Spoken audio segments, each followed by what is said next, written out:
like, what are we in, a month and a half in, and they've not been able to subjugate Iran, not just not subjugate Iran, but not get them to sign up to anything. It's Iran's talking points, Iran's 10-point plan that they're following, not the other way around. Was that surprised you? It surprised me that we're a month and a half in, and they've really made no dent. So Mehdi Hasan just delivered a devastating breakdown of how Trump's Iran war has backfired spectacularly, enriching Iran while destroying American credibility globally. We're covering Trump's strategic incompetence, Netanyahu's 40-year manipulation campaign, and how this represents America's fastest imperial collapse in history. Let's break this down. Of course, they also benefit from the fact that they're fighting against the dumbest man in the history of the world. I think that's part of it. Who fires his generals. Who fires his generals mid-war, who says one week, hey, me and the Ayatollah, we're going to control the strait together. The next week, he's like, I'm going to end the civilization forever.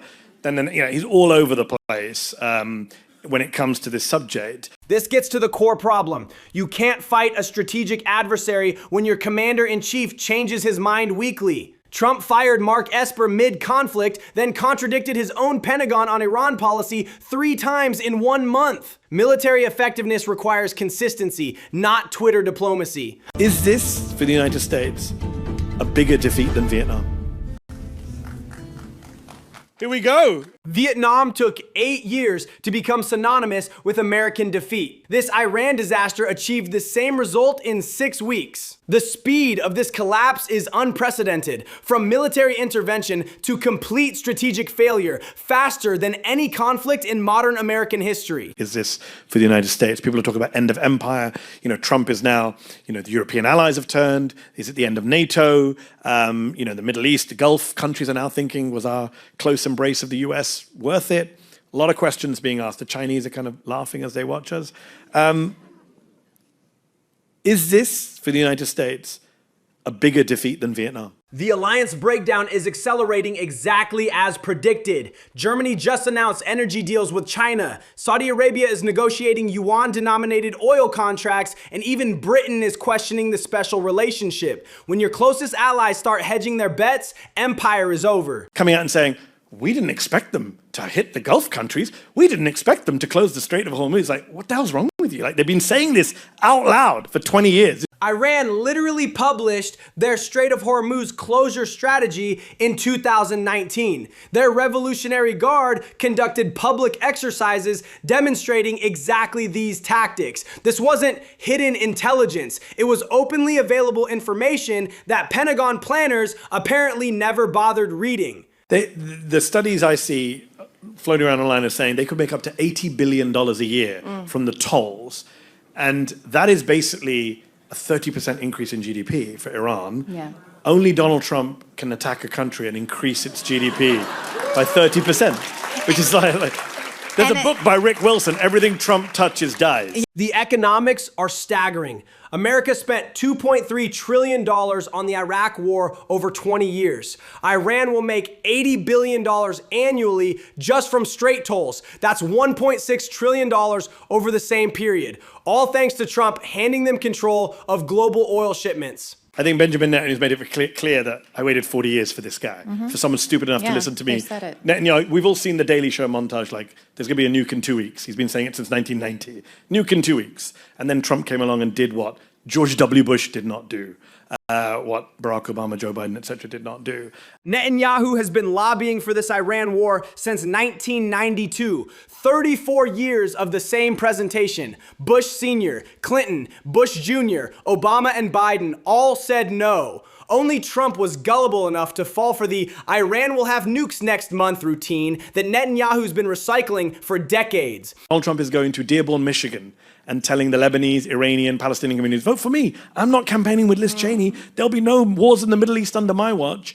You go back to that time, did you ever imagine that Iran will be what actually basically destroys any myth of Trump the dove? Trump's Dearborn rally in October 2024 was specifically targeted at Arab American voters, promising no more endless wars and attacking Harris for campaigning with Liz Cheney. Those same voters are now watching Trump fulfill Netanyahu's Iran war fantasy. The electoral consequences will be severe. And a lot of people get mad at me, especially people on the left, and they say, oh, but Democrats would have done this war too. And I say, well, Well, that's weird because they were in office for 4 years and they didn't do it. Joe Biden, in fact, prevented Netanyahu from doing it last year for all his many sins and crimes. I know he's enjoying ice cream somewhere instead of at The Hague, but he didn't do this war, and Netanyahu has made it clear that only Trump listened to me. Now, Biden restrained Israel from attacking Iran's nuclear facilities 3 separate times in 2023, despite enormous pressure from Netanyahu and congressional hawks. The idea that Democrats would have launched this same war is demonstrably false. They literally spent 4 years preventing it. They just act like he didn't assassinate the head of Iran's military. And the only reason we didn't have World War III at the start of January 2020, when he did that, is because the Iranians showed restraint. They fired a bunch of missiles at an American base, gave the soldiers headaches, as Donald Trump put it, but brain injuries, whatever, didn't kill an American general in response. The Soleimani assassination in January 2020 brought us closer to World War III than the Cuban Missile Crisis. Iran's restrained response, hitting empty bases after warning, prevented escalation. Trump dismissed soldiers' traumatic brain injuries as headaches, showing complete disregard for consequences. And Mark Milley, who was America's top general, is on the record talking about the fact that Donald Trump wanted to attack Iran after he lost the election as a distraction. In fact, some of the documents that Trump stole and was never prosecuted for, the ones he kept in his bathroom at Mar-a-Lago, some of them were Iran war plans. General Milley's memoir reveals Trump ordered Iran strike preparations for December 2020, using war as distraction from election loss. The classified Iran war plans found at Mar-a-Lago prove this wasn't impulsive. It was premeditated use of military force for personal political gain. Now he has, drunk Hegseth and Marco Rubio and Little Marco and J.D. Vance and Mike Huckabee and all these nut jobs. There were fewer nut jobs in the first term, that's for sure. Trump's first cabinet had Mattis and Kelly restraining his worst impulses. Now it's Huckabee calling for biblical Armageddon, Rubio pushing regime change, and Hegseth wanting Christian crusades. The guardrails are gone, replaced with ideological extremists actively encouraging military adventurism. And the neocons who thought Trump wasn't their guy, turned out Trump was their guy. And that's why you're now seeing them all saying, oh, well, we actually quite like this guy.